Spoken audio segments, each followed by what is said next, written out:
साथियों नमस्कार। स्वागत है आप सभी का हमारे कंपटीशन क्रैकर चैनल पे। फ्रेंड्स, आज के इस वीडियो में हम लोग बात करेंगे एसटीएटी पीआईएल जजमेंट से संबंधित बातें करेंगे।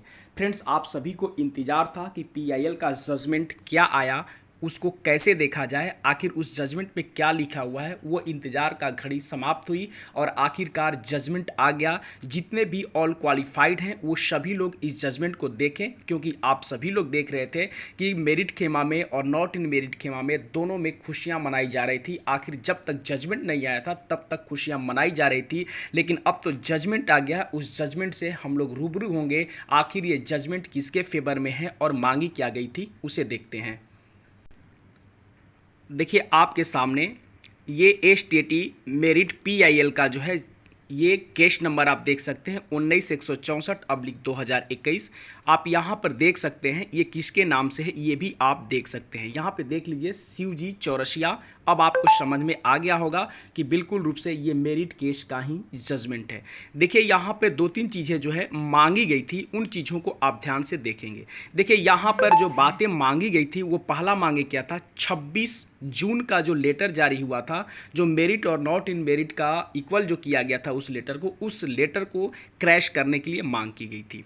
अब यहाँ पर समझिए, और दूसरी मांग की गई थी। यहाँ पर आप देख सकते हैं कि बी ऑप्शन में क्या है, देख सकते हैं यहाँ पे 12/3/2021 का जो रिजल्ट पब्लिश किया गया था और 21/6/2021 को जो रिजल्ट पब्लिश किया गया था अकॉर्डिंग टू एडवर्टाइजमेंट, यानी 6/9/2019 के अकॉर्डिंग वो सही है, उसकी मांग की गई थी।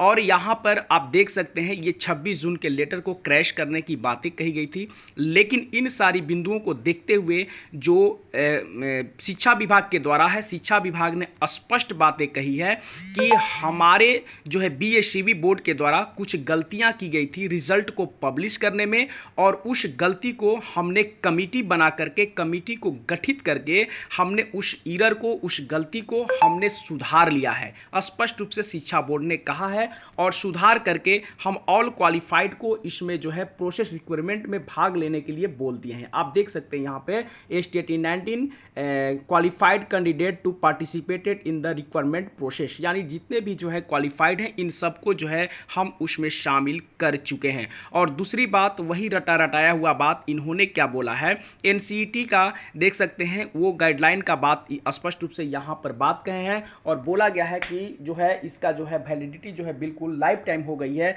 इस वजह से इसकी भी बातें कही गई है कि हमने सभी को जो है लाइफ टाइम वैलिडिटी भी बढ़ा दिया है। अब यहाँ पर देखिए इन चीज़ों को देने के बाद अब यहाँ पर कोर्ट के द्वारा क्या बातें कही गई है। यहाँ पर देखिए कोर्ट के द्वारा अब 26 जून के लेटर को क्रैश नहीं किया गया, बिल्कुल रूप से उस लेटर को क्रैश नहीं किया गया, लेकिन इतना जरूर कहा गया कि जो पेटिशनर हैं वो पेटिशनर अब आगे के लिए मतलब किसी भी बेंच में जाने के लिए वो स्वतंत्र हैं। यानी अब ये जो है किसी भी मैटर को लेके किसी भी बेंच में जा सकते हैं। लेकिन इससे पहले यहाँ पे ये देख लीजिए, यहाँ पे ये कहा गया है कि ये सारा चीज़ जब गवर्नमेंट जो है सारे मैटर को रिजॉल्व कर ही दी है, सॉल्व कर ही दी है, तो इस रीट को आगे बढ़ाना जो है उचित नहीं है, इसलिए इसको डिस्पोज किया जाता है। यहाँ पर स्पष्ट रूप से बोला गया है। और दूसरी बात यहाँ पर और बोली गई है कि आप चाहें तो आप स्वतंत्र हैं, आप आगे की कार्रवाई कर सकते हैं, यानी आप किसी और भी बेंच में जा करके इस चीज को जो है आप देख सकते हैं, केस को आगे बढ़ा सकते हैं। ये स्पष्ट रूप से बातें कही गई है, जो कि अधिवक्ता के द्वारा भी ये बातें कही गई है थी कि हमें भी जो है एक बार पुनः फिर से जो है इस पर विचार करनी चाहिए, देखनी चाहिए। यानी इसका सारांश आप समझिए, इसका सारांश यही है कि मेरिट के पक्ष में कुछ नहीं है। जिस पक्ष के लिए, जिस काम के लिए लोग ने पीआईएल दायर किया था, यानी 26 जून के लेटर को क्रैश करने के लिए पीआईएल दायर किया था, उसके लिए इन्हें कुछ नहीं मिला है, उनके लिए इसे ठेंगा मिला है। समझिए कि आगे अब ये इनको आगे बोला गया है कि आगे आप जा करके जो है अपने आप स्वतंत्र हैं, आगे आप केस कर सकते हैं या फाइलिंग कर सकते हैं, जो भी करना है कर सकते हैं। लेकिन इतना समझिए कि अब जो है मेरिट के लिए, यानी जो मेरिट नॉट मेरिट की जो बातें थी, अब यहाँ पर कुछ नहीं रहा। इसीलिए नॉट इन मेरिट वाले भी मिठाई खा रहे थे। वो सत्य थे, वो सही था, वो मिठाई खा रहे थे। बिल्कुल रूप से यहाँ मेरिट को कुछ प्राप्त नहीं हुआ है, और इस पीआईएल के जजमेंट में कुछ खास कुछ निकल करके नहीं आया है। अब ये देखने वाली बात है कि अब आगे क्या होगी। लेकिन निश्चित तौर पे जिस तरह से रीट का कल डिसमिस हुआ, उसी तरह से जो है पास, पीआईएल भी समझिए लगभग समझिए कि पीआईएल भी आपके हाथों से निकल चुका है, पीआईएल में भी आपको कुछ प्राप्त नहीं हुआ है। तो आप देख सकते हैं कि यहाँ पे ये सारे जजमेंट से स्पष्ट रूप से निकल करके आया है कि अब जो है मेरिट कहने का कोई अब मतलब नहीं रहा, ये टोटल जो है कोर्ट भी आपके खिलाफ है। धन्यवाद।